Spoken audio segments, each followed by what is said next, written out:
আমাদের এই 6 জন সদস্যকে তুলে নেওয়ার জন্য তীব্র নিন্দা এবং প্রতিবাদ জানাচ্ছি।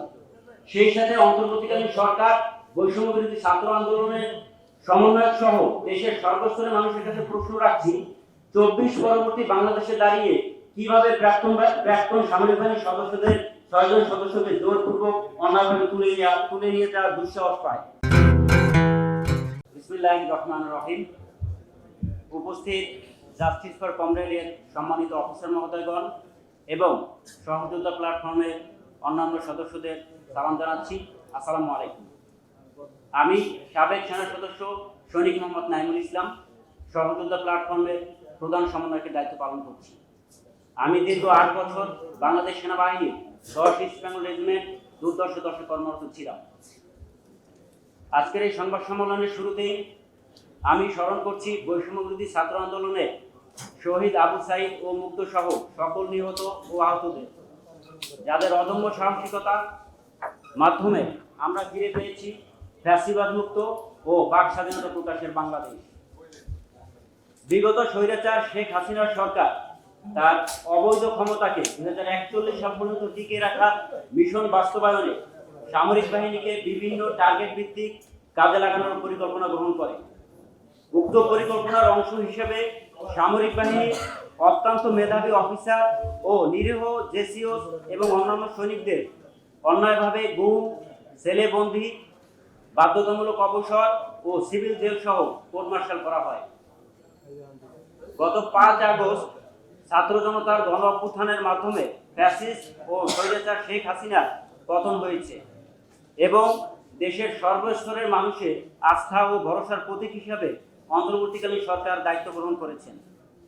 অন্তর্বর্তীকালীন সরকার দায়িত্ব গ্রহণের পর মাননীয় প্রধান উপদেষ্টা ডক্টর মোহাম্মদ ইউনূস স্যার দেশবাসীর উদ্দেশ্যে জানিয়েছেন যে বিগত 15 বছরে যাদের সাথে ইনজাস্টিস করা হয়েছে তারা তাদের সুষ্ঠু বিচার ও ন্যায্য অধিকার ফিরে পাবে।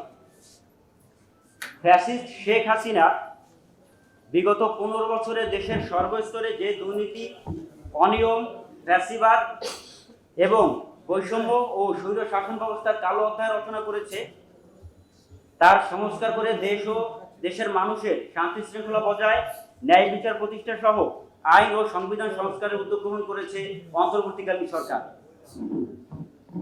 তারই ধারাবাহিকতায় আমরা ভুক্তভোগী সামরিক বাহিনীর সদস্যদের প্ল্যাটফর্ম জাস্টিস ফর কমরেড এবং সহযোদ্ধাদের উদ্যোগে মাননীয় প্রধান উপদেষ্টা বরাবর 2টি স্মারকলিপি প্রদান করেছি। সেই সাথে ভুক্তভোগী সদস্যদের চাকরিতে পুনর্বহাল সহ সম্পূর্ণ বেতন ভাতা ও পেনশনের আওতাভুক্তকরণ সহ একতরফা বিচার ব্যবস্থার সংস্করণ চেয়ে দাবি জানিয়ে আসছি। প্রাক্তন সামরিক বাহিনীর সদস্য হিসেবে আমাদের সকল কার্যক্রম আমরা অত্যন্ত সুশৃঙ্খল এবং শান্তিপূর্ণভাবে সম্পন্ন করেছি। আপনারা জানেন যে বিগত ফ্যাসিস্ট শেখ হাসিনা পালিয়ে গেলেও তার দোসররা এখনো বিভিন্ন গুরুত্বপূর্ণ চেয়ার দখল করে আছেন।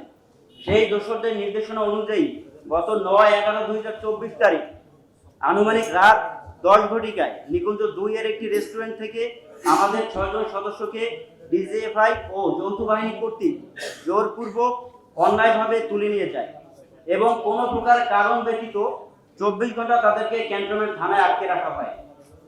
আমি এখানে একটি কথা বলতে যাচ্ছি যে ওইখানে যে অফিসার এই নেতৃত্বে ছিল, উনি সর্বপ্রথম এসে বলল যে আমাদের সদস্যকে তোমরা চুপ করে বসে থাকো, আমি মেজর। আমি বলতে চাই যে আমি আমার দীর্ঘ 8 বছর সার্ভিস লাইফে আমি কখনো কোনো অফিসারকে তার এইভাবে পরিচয় দিতে আমি শুনি নাই যে সে মেজর। তার নাম এবং তার আইডেন্টি না বলে সে শুধুমাত্র বলছে যে সে মেজর। দ্যাট মিনস সে যে একটা অবৈধ অপারেশন এখানে করতে আছে, এর মাধ্যমে প্রমাণ হয় এটা।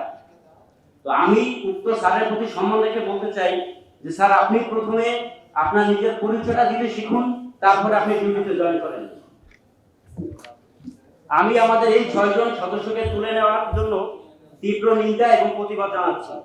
সেই সাথে অন্তর্বর্তীকালীন সরকার বৈষম্য বিরোধী ছাত্র আন্দোলনের সমন্বয়ক সহ দেশের সর্বস্তরের মানুষের কাছে প্রশ্ন রাখছি, 24 পরবর্তী বাংলাদেশে দাঁড়িয়ে কিভাবে প্রাক্তন সামরিক বাহিনীর সদস্যদের 6 জন সদস্যকে জোরপূর্বক অন্যায়ভাবে তুলে নিয়ে যাওয়ার দুঃসাহস পায়।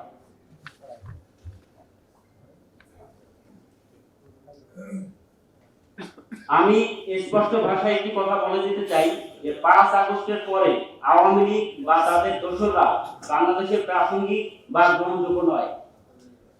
যারা আওয়ামী লীগের দোসর হওয়ার পরেও আমাদের সদস্যদেরকে বিভিন্নভাবে হয়রানি এবং ভয়ভীতি প্রদর্শন করছেন, তাদের উদ্দেশ্যে বলছি যে আমাদেরকে দুর্বল ভাবার কোনো সুযোগ নেই।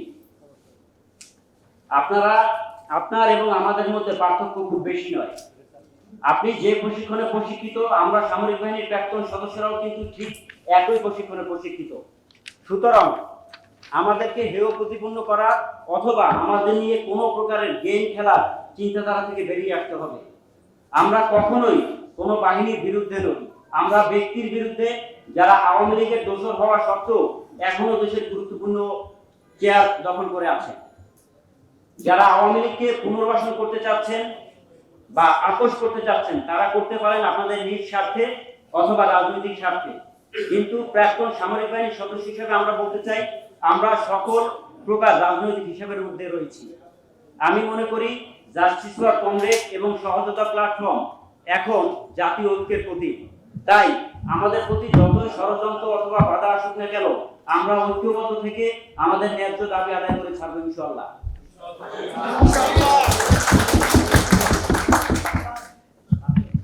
ব্রিটিশ আইন নিয়ে আমি কিছু কথা বলছি যে বাংলাদেশ স্বাধীন হওয়ার 54 বছর পরেও শোষণ, নিপীড়ন ও বৈষম্যমূলক ব্রিটিশ সামরিক আইন সংস্কার করা হয়নি। যেহেতু বাংলাদেশ একটি স্বাধীন ও সার্বভৌম রাষ্ট্র, সেহেতু বাংলাদেশে ব্রিটিশ সামরিক আইনের প্রয়োজনীয়তা বা যুক্তি কোনোটিই নেই। যেহেতু ছাত্র জনতার গণ অভ্যুত্থানের মাধ্যমে বিপ্লবী সরকার গঠিত হয়েছে এবং আইন ও সংবিধান সংস্কারের বিভিন্ন উদ্যোগ নেওয়া হচ্ছে, তারই ধারাবাহিকতায় 2024-এর প্রয়োজনীয়তার সাপেক্ষে চরম বৈষম্যমূলক সামরিক আইন সংস্কার প্রয়োজন। আমাদের চাওয়াটা আমি প্রকাশ করছি যে আমরা আসলে ঠিক কি চাই, যেটা আমরা ইতিপূর্বে আমাদের 3টি দাবি আমরা জানিয়েছি, বাট সেটা আসলে কিভাবে করা সম্ভব বা আমরা ঠিক কিভাবে এই বিষয়টা চাচ্ছি সেটা আমি তুলে ধরছি। যে আমরা চাই একটি স্বাধীন গণতদন্ত কমিশন গঠনের মাধ্যমে সুষ্ঠু বিচার প্রক্রিয়ায় আমাদের দাবিসমূহ মেনে নেওয়া হোক। স্বাধীন গণতদন্ত কমিশন গঠনের রূপরেখা বৈষম্যমূলক ব্রিটিশ সামরিক আইন এবং সেনা নৌ বিমান বাহিনীর অ্যাক্ট সংস্কার করতে হবে। স্বাধীন গণতদন্ত কমিশন গঠনের ক্ষেত্রে শুধুমাত্র সামরিক অফিসার দ্বারা কমিশন গঠনের পরিবর্তে সামরিক অফিসার, বেসামরিক আইন বিশেষজ্ঞ, জাস্টিস ফর কমরেড এবং সহযোগিতা প্ল্যাটফর্মের প্রতিনিধি দিয়ে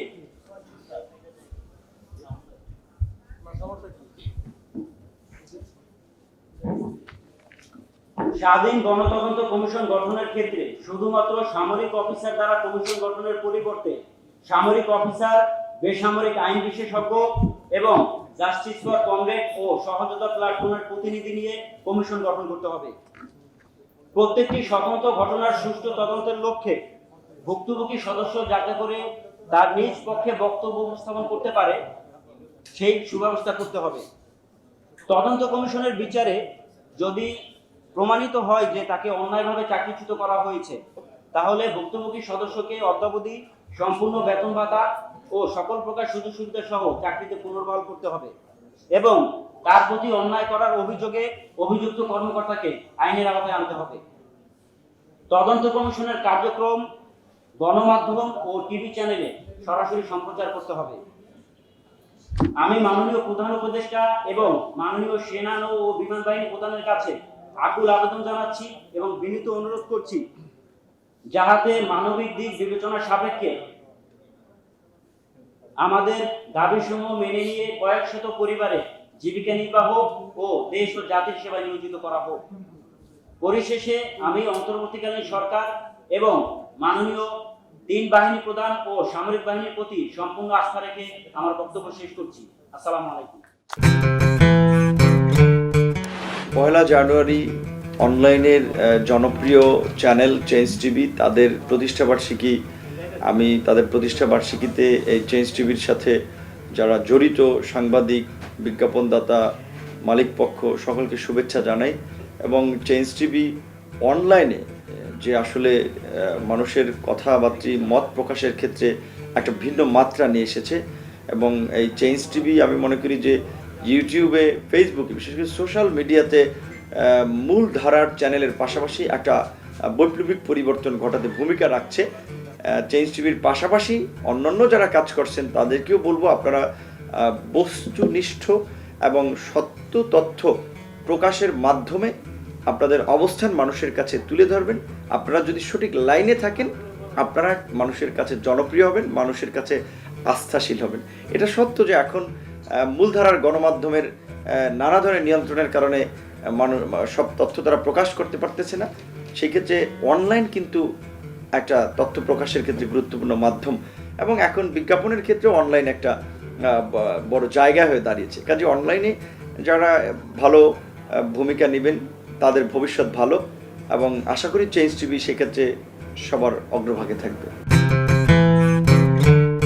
চেঞ্জ টিভি আসলে আমি নিজেও এটা দেখি, এবং চেঞ্জ টিভি তার সক্রিয়তা বজায় রেখে কাজ করছে।